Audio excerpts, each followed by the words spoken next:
I think the real progress started when I started to change practices, land management practices. Today and Across the Fence, we begin a two-part series looking at how Vermont dairy farmers are countering sharp increases in feed costs. Good afternoon and thanks for joining us. I'm Judy Simpson. In a year when the price paid to farmers for their milk is staying steady or seeing slight increases, the costs for fuel and feed are rising faster than ever. Joining me is Across the Fence's Keith Silva. And Keith, I'm guessing that those high grain prices are directly related to high fuel prices, but there are other factors as well. Fuel prices are certainly a big part of it, Judy, but it's also an issue of supply and demand. Complex is a good way to describe agricultural economics, and it's a global market now. So when places like China or India add more bread or more grains to their diet, that affects the supply in the U.S. It's really that plain and simple. So what are Vermont farmers doing to decrease the need to pay for higher grains? Well, the farmers that I talk to are doing three specific things to decrease their costs: management, management, and management. It doesn't matter if it's cows or crops. It all comes down to how well a farmer manages their on-farm resources. And the difference is finding what strategy works best for them. For Vermont's farmers, the first cut of hay and other field crops determines how the rest of the growing season will go. High yields may mean that farmers could potentially have to buy less feed from off the farm. At Fournier Acres in Swanton, Earl Fournier's feed cost is 1/5 of the total cost of running his farm. In purchase feed, including minerals, we're running 21% of the gross milk income. Is feed the highest cost or fuel? You asked me that question, and I have to look this year because things have changed dramatically. Grain prices are higher than they were, but so isn't fuel prices. Due to the skyrocketing costs for fuel and feed, the phrase "making hay while the sun shines" may mean the difference between a farm's success or failure this year. In the last 3 years, the price for grain has seen a dramatic increase. Since 2005, the price for wheat has increased 184%. Corn has seen an increase of 204%. Organic grain, which is priced higher and sold as a total mixed ration, has increased from $330 per ton in 2005 to $565 a ton in 2008. That's an increase of 71%. Rising grain prices are very important to farmers throughout Vermont.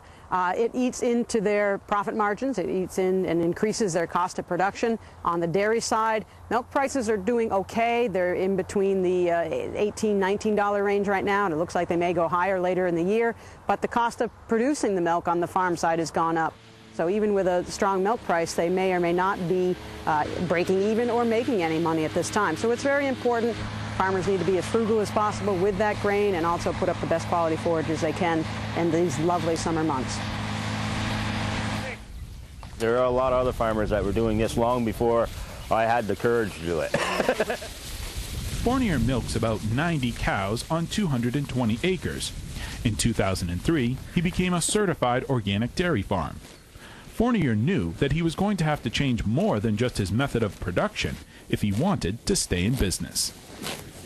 I think the real progress started when I started to change practices, land management practices, how I was going to harvest my feed. Even before I decided to go organic, the year before we decided that we were going to go to a grazing system. These things are, especially on a smaller herd of under 100 cows, a lot more practical. And I looked at the numbers from grazing studies, and they're there. I think pasture has been a very good thing because the cows are generally, as a rule, a lot more comfortable, and it makes an easier life for them, and they end up producing a little bit more milk on the same amount of grain. In my situation, I feel there's a minimum amount of grain that I have to feed, in order to maintain body condition and have an adequate energy in the cow's ration. But whatever I can do on top of that minimum amount that doesn't include extra grain, adds to the profit. So you haven't tilled any kale or any turnips or anything like that? University of Vermont Extension agronomist Heather Darby recommends that farmers like Fournier consider growing a diversity of forage crops to offset the high cost of purchased grain and feed. This approach can also mean rethinking how the farm is managed. Changing the way you think about harvesting your forages and how you manage them. So sometimes it's just educational and just changing the way you've always done things. Because producing high quality forage, a lot of it is mostly management.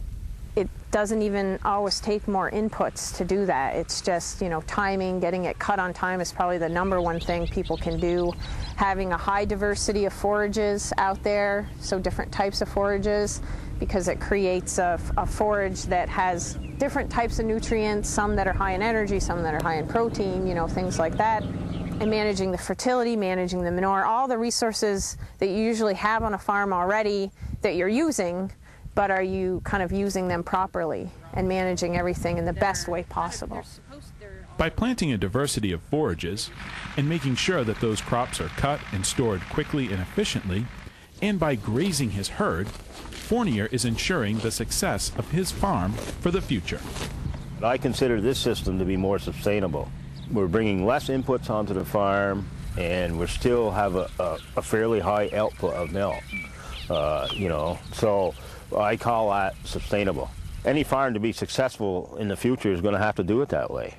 You can't get comfortable in one spot and say, well, we're satisfied, because change is what makes success. A change in attitude, coupled with a less is more strategy, has this farm ready to meet the challenges of higher prices. The season really is only just started. We got a long ways to go. In Swanton, I'm Keith Silva with Across the Fence.